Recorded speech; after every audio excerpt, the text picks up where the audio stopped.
Everyone. I'm Harvey Gerstein, and it's really a pleasure today to introduce Brian Herstig, who is our new chief officer, president of the Jewish Federation.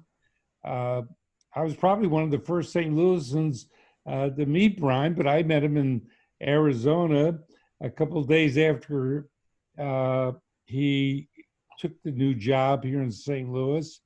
He was out in Arizona right at the start uh, to solicit some people, and we had a group of around 20 people that met with him, and everyone came away truly impressed with Brian.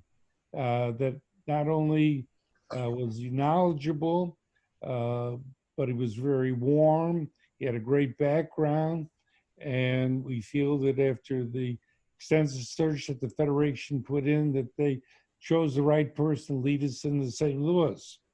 Unfortunately, as soon as Brian came in, he was greeted with our virus situation.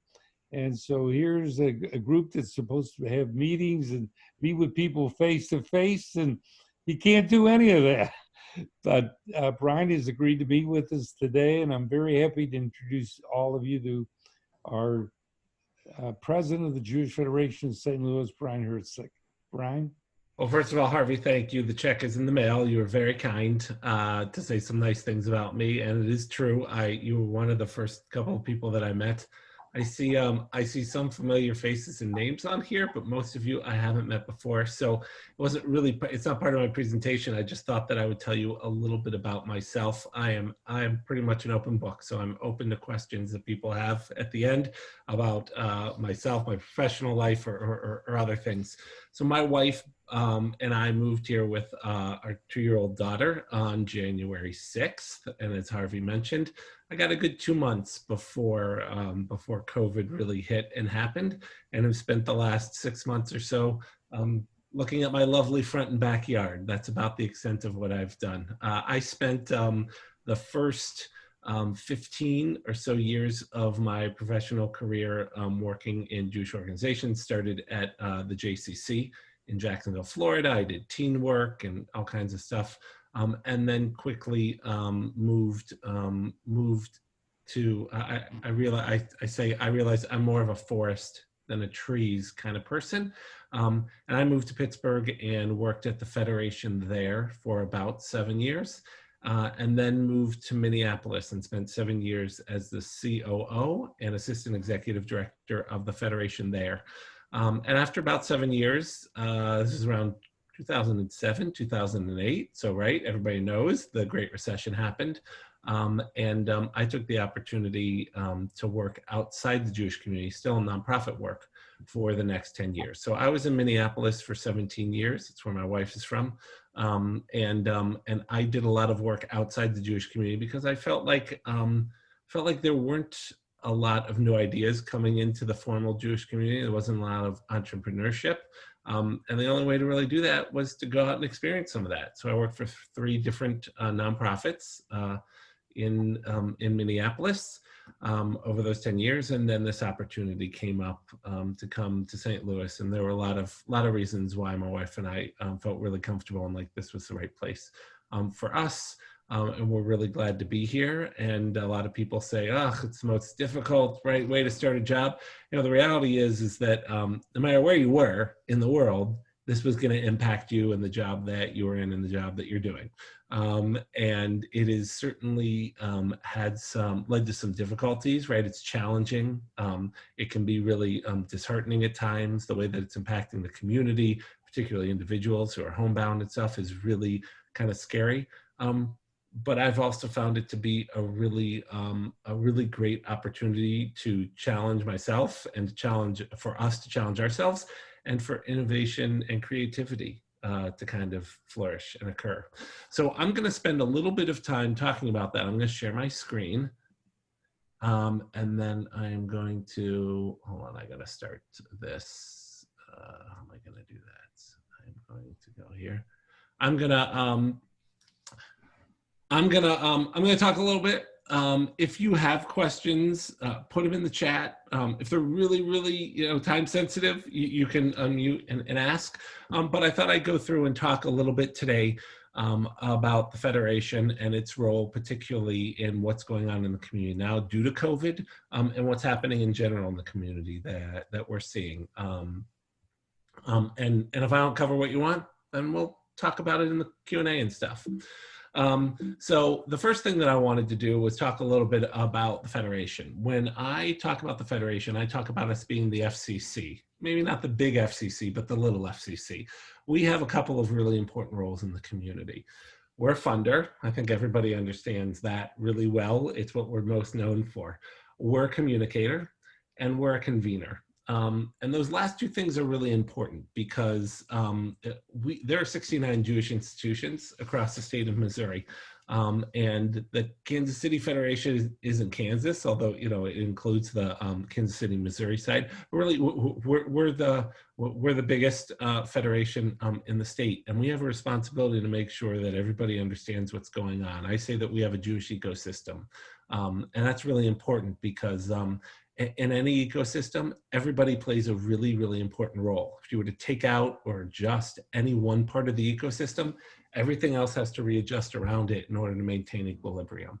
And while things are changing all the time, understanding what's going on, hearing from everyone, understanding the kinds of challenges and issues that people are facing is really important. We play a really important role in that, as well as convening. And convening is really more of our planning kind of role as a community builder. And that really involves us providing opportunities for growth, development, and need, as well as bringing people around a common table when there are challenges and issues. So I see our role as being the FCC. So around COVID specifically, obviously you all know what happened on or around March 13th or 15th, right? The city and the county decided that, or announced that we were going to begin shutting things down. There was obviously something that was happening and occurring, not just in this country, but around the world.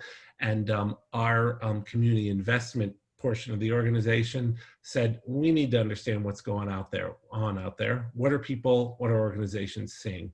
So within about a week, we had reached out to all 69 Jewish organizations in the state and had semi-structured telephone interviews with 53 of them, a whole host of questions. This was like an hour to hour and a half conversation with each of them so that we could pull together some information. And this is what we found, that providing basic human needs for those most at risk was the first priority that everybody had identified, that there were concerns about reaching out to the isolated. Passover was coming up. There was a big concern about how we make sure to get food and programming because, the term Seder, right, a Zoom Seder, hadn't been coined yet, but people knew that something was coming and that this Passover was going to be different. There was a concern looking forward. There was no information at all. So this whole idea of understanding and knowing how organizations would be able to maintain their staff if there was a significant downturn, and that organizations recognized right away that they needed structural support, meaning, help with fundraising and those kinds of things, and that there would probably be some technology needs. That was the first, as I said, the first needs assessment, which happened in March. We went through a process, and I'm going to talk about what we did with the information we found in a couple of minutes. But around June, middle of June, beginning of July, we recognized that a lot more information was out there. A lot of adjustments had been made by the community, by institutions, by individuals. Now is an opportunity to get a deeper level of understanding through conversations again, a literature review, some national information that was happening. We actually participated in a national study about the impact of COVID on Jewish communities through Brandeis University. That happened during the summer. We had some of that information to use. And we did a second needs assessment that was a little less focused on the immediate needs and more about longer term concerns and issues and challenges that the community and institutions were facing. And now the main themes, as you can see on here, right, the concern about basic human needs continued. There were concerns about ECCs. Remember, at this time, all of the early childhood centers were closed. How to reopen. There were concerns about the fall for day schools. What's going to happen? Are they going to be able to open? What will it look like? Social service providers had to really change their model and the way that they met the needs in the community. This was as camp was starting, so all the youth group organizations and camps were deeply concerned, camps particularly about their ability to hold camp during the summer, youth group organizations about how they would engage youth and did they need to pick up a bigger share of that because camps might not happen. Congregations were just starting to talk about and consider, is this going to last through the high holidays? What does that mean? How do we do services? Jewish engagement was a question in general. Could everything switch online? What that look like? And then organizational capacity issues around fundraising and human HR and technology. So when we put all that together, we came up with really 6 critical needs that were identified, which were not, again, short-term, really much longer. The first was that there were a large number of unexpected costs that were going to be related to the pandemic that were going to impact organizations through their 2020 budget, right? And we're talking about PPEs, personal protective equipment, technology need, all those kinds of things were definitely going to have an impact. The second critical need that was identified was around the reopening of congregations, schools, and ECCs, how to do that, how to do that safely and appropriately. This is a conversation that's still going on today. And is being impacted every day by the number of cases and all those things that are going on. There was a specific set of challenges and conversations around the multiple challenge that early childhood centers are facing that was a couple pronged. One was, right, how do we provide relief to families who may be dual income, maybe working in medical fields or other, frontline defense kind of fields, even just parents who are going a little crazy, and needed a break and relief, and their kids needed that as well. But on a higher level, really is about how do we ensure that our young children have a strong Jewish connection? And then underneath all of that is the fact that most ECCs are a revenue generator for the organizations that they work for. And without either that revenue generation, or if they have to function at 50% or something else, they may actually be losing money in a way that could destabilize the rest of the organization. The fourth thing is a long-term issue and not just something that St. Louis obviously has to deal with. This is a nationwide and actually international issue, and that is the sustainability of day schools. The national organization that oversees day schools estimates that 20% of all day schools before COVID were in a precarious financial situation. What does that mean? How do we help day schools move forward? Is the model the appropriate model? All kinds of things about their sustainability. And then the last two are working, organizations recognize that they needed help because of the level of uncertainty that they've never faced before, figuring out how to put together plans, whether that's budgeting, whether that's staffing, all those kinds of things. How do we plan in such an uncertain time? They needed help and support in that. And then there was a general feeling that 2020 may be okay, 2021 will probably be much, much worse. How do we plan for that? What does that mean? Taking all of that, I want to combine all that information with where I started, with the Federation's role as FCC, funder, communicator, and convener. So the first F is funder, and we're going to go through this in a little detail over the next couple slides, but we recognize that there was a need for increased basic human needs, that there were technology needs, not just by schools who needed to make sure that students were able to learn, but really people who were isolated in their homes who may have had visiting programs or being able to come into Mirowitz and do things, but they were isolated in a way that that they never had been before, and technology could be an option. And we know that the more isolated people feel, the more likely it is that their health declines. And we as a community are really interested in ensuring that people can age in place as much as possible and as much as they like. How do we kind of deal with that? We put together some technology funds. We put together some specific funds around providing money for Passover kosher meals, as well as Passover related programming. And we understand that there are a lot of unanticipated costs and risks that every one of our organizations were facing because business was changing dramatically around them. How do we help ensure that our communal institutions are able to maintain themselves? But as much as we as Federation fund directly things, that's only a part of how we, of the kind of resources that we provide. And I think it's really important to understand that, that we are a funder, but if we were to count up every organization's needs, we could never raise that much money. There are other non-monetary ways that we can support, assist, and provide resources to our agencies and to our partners. And we've been doing that. We've been tracking and sharing different funding opportunities through government and foundation grants, United Way, all those kinds of things. We've assisted many of our organizations in completing funding applications because part of it may just be that they don't have the staffing or the expertise to be able to get it done and get it in on time. And we've created opportunities for organizations to share information and collaborate around funding. So what has our funding looked like? About a month after, or 3 weeks after the crisis really started, the Federation kicked off a COVID-19 response fund. And I want to say something very quickly about the name because it's actually really important. We decided up front, we are not going to create an emergency fund. Number one, while this is an emergent situation, this is a really long-term issue. And so emergency by its nature implies that something is really short-term.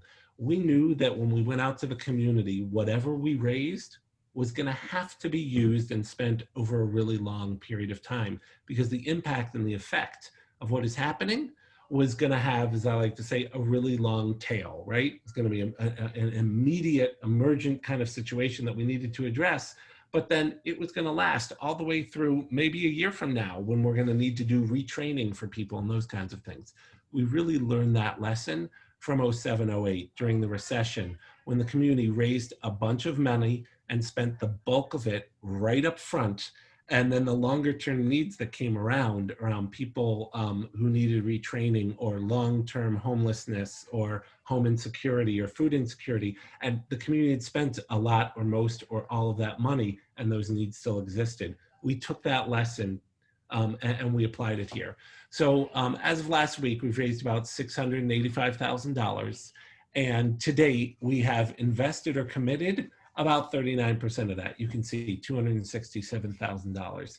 And we still have about $420,000 remaining in this fund, although we continue to fundraise for it. Not actively necessarily, but it's there.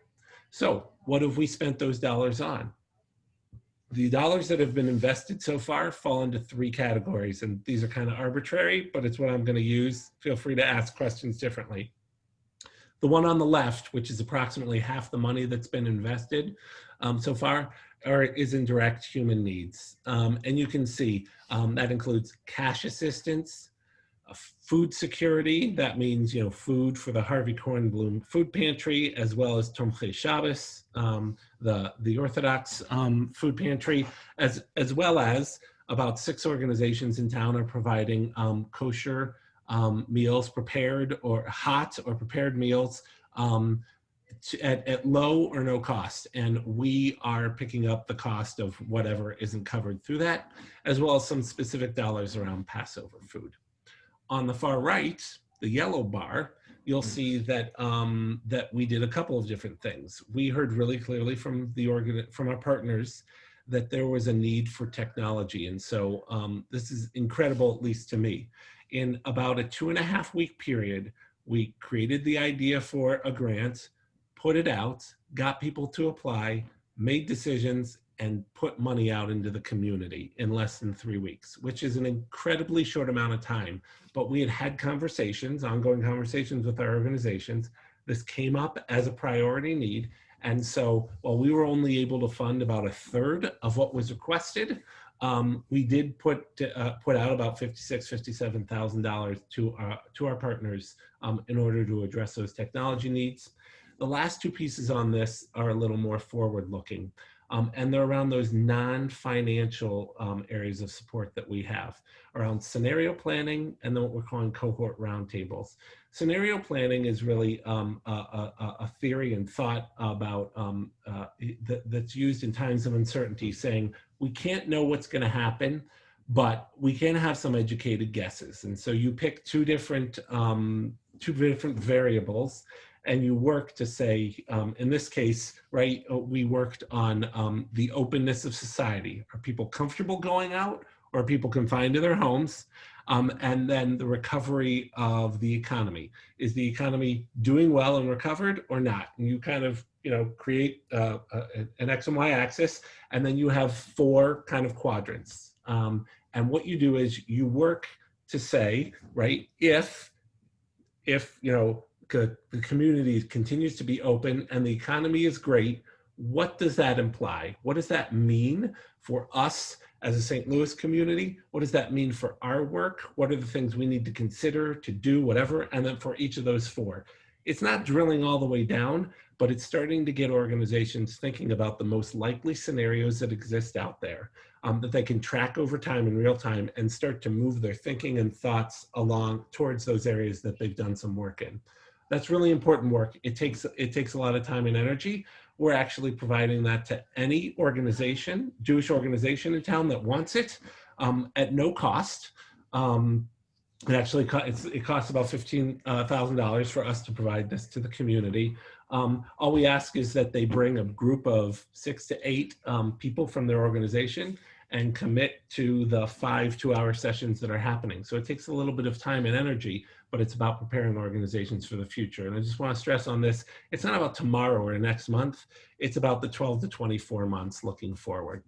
And then cohort roundtables are really around the opportunity for us to bring together like groups of organizations in the community that may have similar types of challenges or issues, and have a conversation and allow them to generate solutions around some of those things. So we talked about day school sustainability. We plan to bring together all the day schools and talk about with them what stops them from being able to be more sustainable, what are the issues and challenges long-term and short-term that they have, how can we as a community help support that? That's one example. There are others, the ECCs will be brought together. Those are cohort roundtables. In the middle, you'll see the human needs, something that straddles some of both of these, and that really is around mental health, because we provided funding for additional counselors for JFS, and food pantry staffing. The food pantry, the Harvey Kornblum food pantry has been really, really critical at this time, but the majority of the volunteers who work there were over 65, and so more highly susceptible and not comfortable coming in. And so for a short term, we provided funding for the food pantry to be able to staff itself and overstaff itself because of the number of people that were coming to it, to ensure that we still had a mechanism for providing the community with the food and food stuff that was necessary. We've got a couple more slides only. The second C that we talked about is Federation as communicator.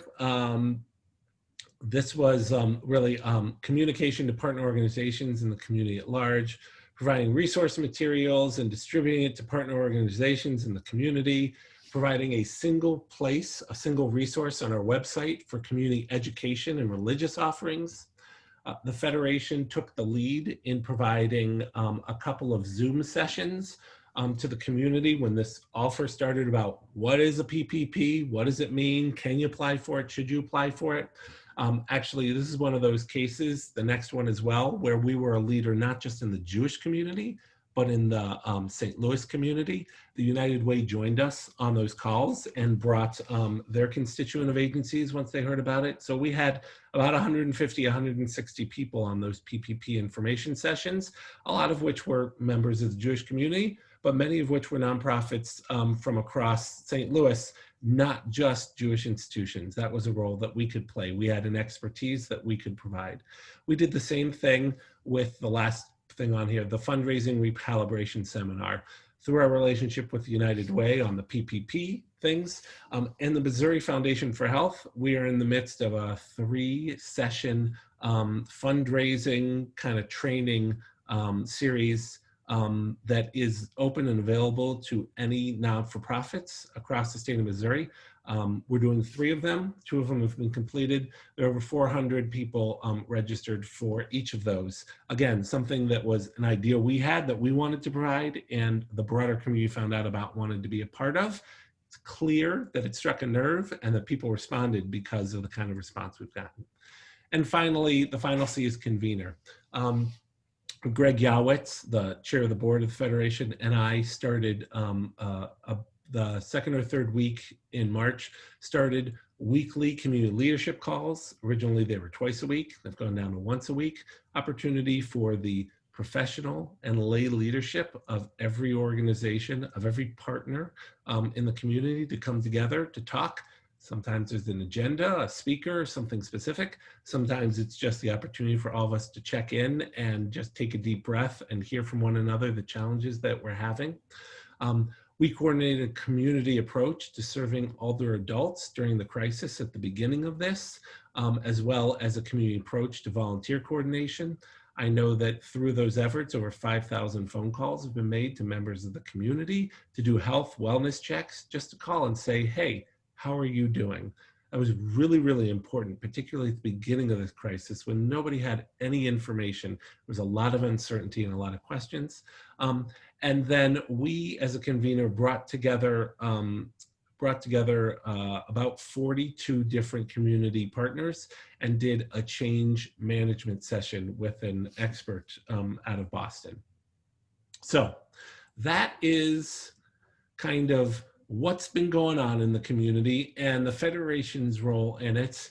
I see that that was 31 minutes and I was asked to spend between 25 and 30 minutes on it. And I would just open it up to any questions about any of that, anything I didn't cover, anything for me individually. I'm happy to answer questions.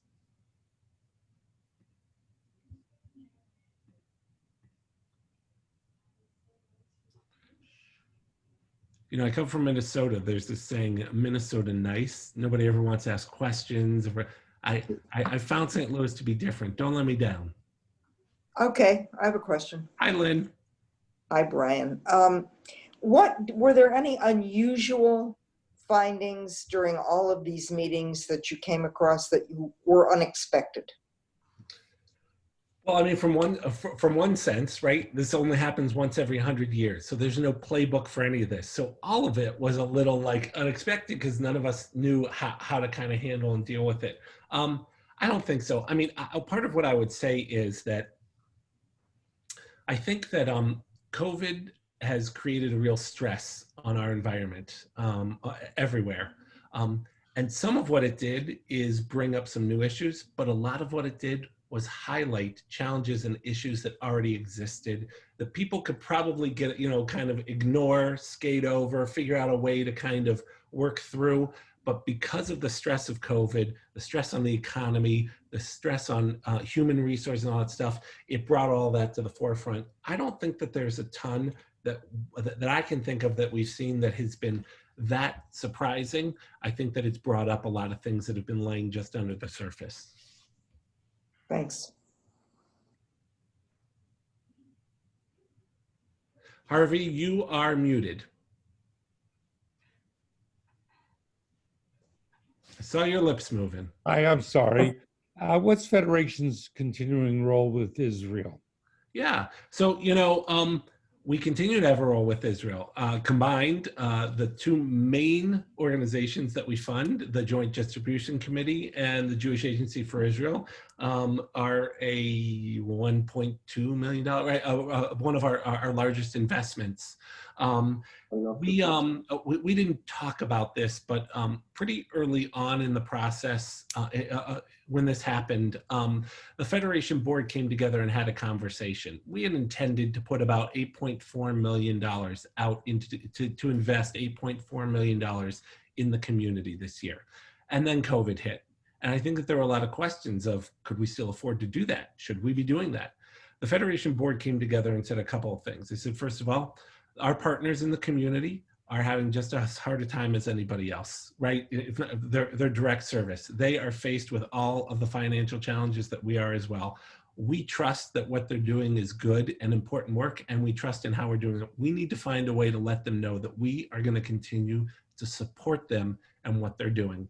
And so through that conversation, essentially the board said, look, we're going to make that same investment. We're going to invest $8.4 million into the community this year. And if we don't raise that through the annual campaign, then we're going to have to find those dollars from somewhere else. And that means probably and most likely the community unrestricted endowment. That's what it's there for. Greg Yowitz, our board president, likes to say, the endowment is there for a rainy day and it's a monsoon outside, right? We haven't seen anything like this. If it's not here for something like this, then what are we using it for? And there are a lot of things that we do use it for, but the board voted and agreed that investing in our partners in the community at this time was really important. We did so earlier than we normally do. And we went to them and we said, we're going to guarantee right now 80% of what you got last year from us. And in the fall, when we all have a little more information about what's happening and might know and understand a little more about its impact on our organizations and the needs that are out there, we're going to invest that other 20%. It may look slightly different than how it was invested in the past because there may be more, for example, right, if this thing really goes south, we may have a lot more need for food and financial and job training and those kinds of things. So we needed the flexibility to be able to do that in the fall. But I think I can say at this point, if we were looking out there, luckily, it doesn't seem like that's going to happen. So we came in May and told all of our agents, all of our partners that they were guaranteed 80% of what they got last year. And in the fall, we're going to go through our process and determine that last 20% and how it'll be invested this year. We did that as a show of support to the organizations and a faith in them. And so to answer your question more directly, that applied to Israel as well. The funding that we provide to Israel, we did that as well. We gave some specific money to our partnership region to meet financial food security needs. Our region has a large number of Ethiopian families which have not been integrated into Israeli society as well as a lot of others. So there was a heightened need for some food and food security. We provided a little bit to that. We continue to support in the relationship with Israel through Shinshanim and Shlichim. And actually this year, we've doubled the number of Shinshanim or young emissaries that are coming to St. Louis from Israel. We've gone from 2 to 4, and we continue to have 2 Shlichim as well. And so our connections to Israel continue to be strong. We actually, over the last month or 6 weeks, we did a family virtual mission to Israel. We hope to have 40 families. We had almost 250 people who participated. We are using the opportunity that this crisis has created and the reliance on technology to find ways to continue to connect. We're actually about to do a 3 or 4-part series on visiting Mallorca, Spain, pre-Inquisition, Inquisition, and post-Inquisition Spain. Community that most people wouldn't go to. When we're talking about global Jewry here, not just Israel, but a Jewish community most people wouldn't go to, that now we can, and it can be really affordable to do so. So we're trying to continue to find ways to engage our community with Israel and global Jewry. How's that for a long answer? If I can just say something, Brian, one of the things that we've seen, during challenging times, often good things can happen in addition to traveling virtually.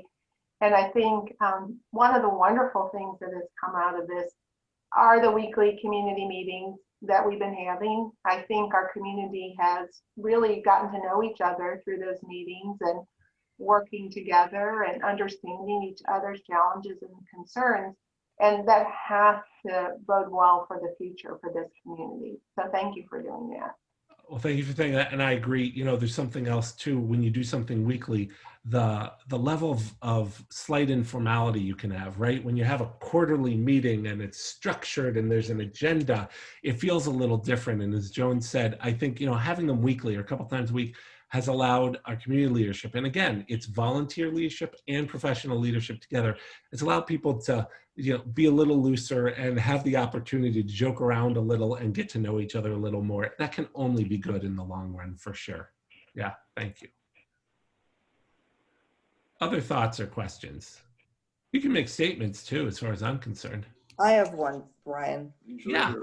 No, I'm not. No, she's What's not. the COVID situation in Israel? Yeah, you know, if you're reading anything, I'm not an expert on this. I can tell you early on, Israel was seen as a model, right? They shut down hard, they shut down quickly. Everything that we're hearing and talking to, they reopened a little too quickly, and COVID is really caught on very strongly there, and it's having a huge impact. So like here, it's being politicized a little bit. They're also in an election cycle, constantly in an election cycle. And so it's been politicized about a lot as well in Israel, like it has here, and that certainly hasn't helped. But there's a lot of very strict measures in place right now. Yeah, Joe. If I could add, Brian, I talked to Patty Krogan this morning, who is in Israel as we Right. speak, Mazel tov. and her new grandson. She said it's really hit the Haredi community hard again, as well as the Arab community. And that, as you mentioned, it has become politicized as it is here. But they're hoping to get their arms around it. But you know, people got to understand that you got to wear masks, and you got to wear masks correctly and socially distance. Yeah. How successful were you with the PPP? What? Yeah. I didn't know non-for-profits could apply for that. Yeah. So, Mimi, I don't know that we've met before. It's nice to see you or meet you if we haven't. You know, the PPP, everybody knows where we are now, but you got to remember back to when it started. Nobody knew what was going on, and the Small Business Association had never done anything like it. One of the things that our national organizations, Jewish Federations of North America, did was lobby very hard for the inclusion of not-for-profits in PPP funds. And they were successful in that. A large number of our community organizations received PPP dollars. A large number of them received them not necessarily through their traditional bank, but through a relationship that we brokered with Royal Bank, which really spoke more to the ability for small banks in this situation and in this crisis to be able to be helpful and supportive versus larger banks, which tend to have a lot more regulations and had to figure out how to do it, and it took a lot more time. But we believe, our understanding is that about 30 some odd organizations in the community were able to take advantage of it. And we believe the majority, if not all of them, will be forgiven because of the way that the rules are being written and changed. So I would say that it has absolutely been a benefit to organizations in the community. That's and anyone wonderful. else who has any perspective, please feel free to share it. I'm sorry. That's wonderful. I'm very happy to hear that. So I'm kind of surprised, but I'm very happy that it was successful. I have one, I don't know, you lived in Minneapolis for 17 years, Yeah. and my relatives are all up there. Oh, The Gelmans, do you know Andy Gelman? And yeah, of Rosie- course. Yeah. Rosie Gelman, they're my first cousins. Yeah. My first cousin, and Andy does insurance, right? yes, he does. He is very Andy did the successful. Federation's insurance. I worked with him. Yeah. Yes, he is in the insurance business. And my other first cousin is her brother, Rosie's brother, Joey Rubin, Joseph and Marguerite. Joe is outstanding. He's a very unique individual, and I had a really nice relationship with him. It's always nice to find connections. I'm so glad to hear that. That's nice. I thought everybody that the Jewish would know them. And my aunt who passed away, they owned the only kosher butcher shop in St. Paul. But Yeah. You So- have a phone number for Covenant or Mirowitz? thank you. Yeah, thank you, Mimi. Any other thoughts or questions? Doesn't have to be about this. I'm certainly happy to answer other questions about the Federation or what's going on in the community as well right now, at least my perspective.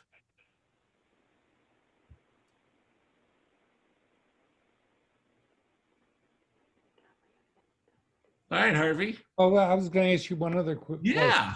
question. Anti-Semitism, with what's going on in all the cities now with the rioting and Black Lives Matter, and there's a growing anti-Semitism. What's the Federation's involvement and what do you see happening? So that's so there are a couple of answers to that question. First of all, the Federation, in terms of what the Federation has done, we have a staff group that's gotten together and is talking about racial equity, how we as an institution and an organization kind of address that, what that means. It's partially run through our HR and partially run through just a group of concerned staff people. We also have a board task force, a small group, 5 people on our board who are getting together to talk about us as an institution. What can or should we be considering thinking about and doing?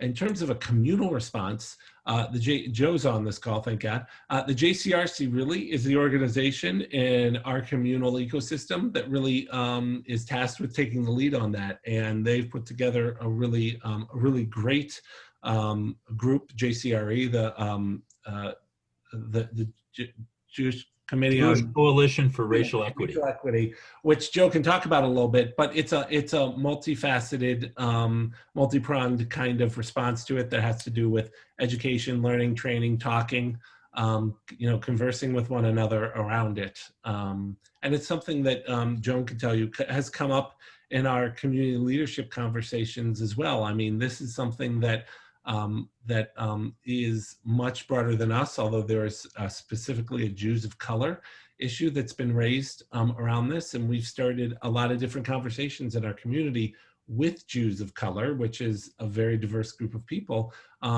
to kind of understand the kinds of challenges and issues that they have collectively and individually faced.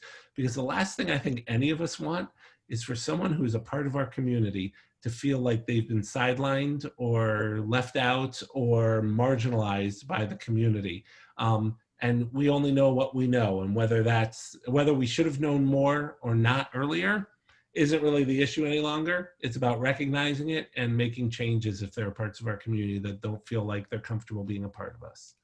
Joe, you're welcome to talk about JCRE if you like. It's a lot of specifics, but Well, I can just give you sort of the 30,000 foot. We have formed a group called the Jewish Coalition of Racial Equity, and we have 3 different subcommittees that have been put together, one on policy and advocacy, one on strengthening relationships with communities of color, and one on programming. And that's really working with the Jewish community and how we can work with our friends and neighbors in the African-American community. So we've done a number of things. We had a movie on the Federation, on the JCC parking lot a week ago on the life of John Lewis. We've had some community dialogue webinars with a professor from San Francisco State. And then in October, we will be having a conference every Sunday for an hour and a half talking about different issues that we will certainly be communicating with the community about.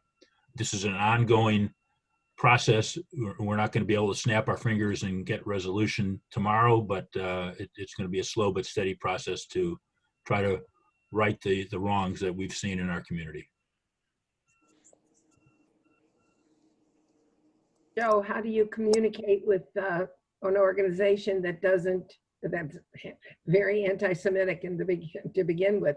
How do you change their minds? There was an article in the New York Times about the Black Lives Matter movement and Jews and Israel. And well, maybe I don't know you, but all I can tell you is that Black Lives Matter is a large organization, and it does not have an anti-Semitic platform. There are some members that might be anti-Semitic, but The leadership has written a black, an anti-Semitic platform. Some, Israel. There are some, but again, it's all about dialogue. And what we're trying to do locally is make sure that we, JCRC and others, are meeting with our counterparts at the different organizations so that we can get to the bottom of that and make sure that it is not adversely affecting our community as well. Mhm.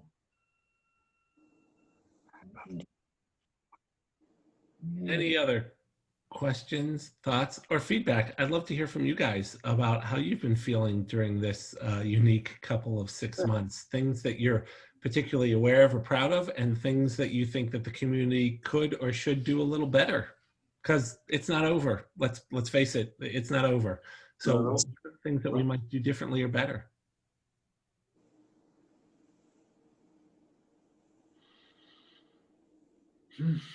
Any comments? what's a Harvey is he? I guess he's cheering this. I don't know. I think people, Brian, are getting a little tired of being cooped up.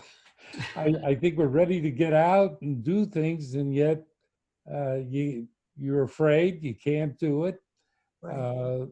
I know a lot of our friends for months haven't ventured out. They stay in their homes. Their kids bring them food. Yeah. They're afraid to do anything, and it's been difficult for a lot of older people, Not Yeah. really. especially. Not really. What, to go to Walgreens? We go to Walgreens. Is there anything else? If not, Harvey, I'll turn it back over to you. Thank you guys for the opportunity to talk and for your questions. And if you have, if any of you have any questions, thoughts, or concerns at any time, please don't hesitate to reach out to me. Thank you very Thank much. you, Very Brian, thank you, Brian, for coming, and we look forward to the benefit of your leadership for many years to come. So thank you, and I hope next year we'll have a more positive feeling on our part, and the Federation will be back on a growth schedule. Thank you very Thank much. you. Thank you. Bye, everyone. Bye-bye.